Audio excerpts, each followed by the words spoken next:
अस्सलामुअलैकुम, welcome in my YouTube channel. उम्मीद करती हूँ कि आप सब खैरियत से होंगे। आज मैं आपको बताऊँगी कि ज़रा सा बेकिंग सोडा बनाए आपकी गर्दन को खूबसूरत और गर्दन पर मौजूद काले निशान पर पाएँ फौरी काबू।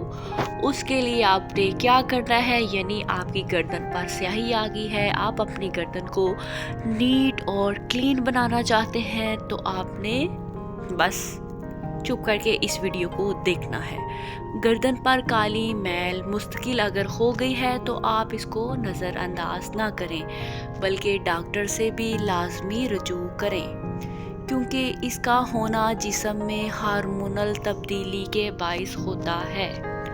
आप अपने डॉक्टर से लाजमी मशवरा कर लें और साथ साथ ये घरेलू नुस्खा भी इस्तेमाल करें। बेकिंग सोडे को पानी में मिलाकर गर्दन पर दिन में 1 मर्तबा इस्तेमाल करें।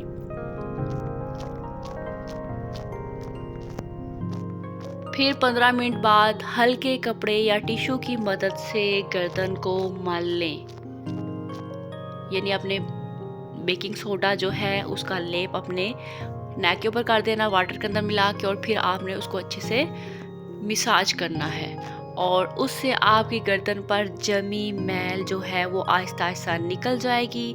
लेकिन इसका रोज़ाना इस्तेमाल आपके लिए बहुत ज़्यादा फ़ायदेमंद हो सकेगा। यस।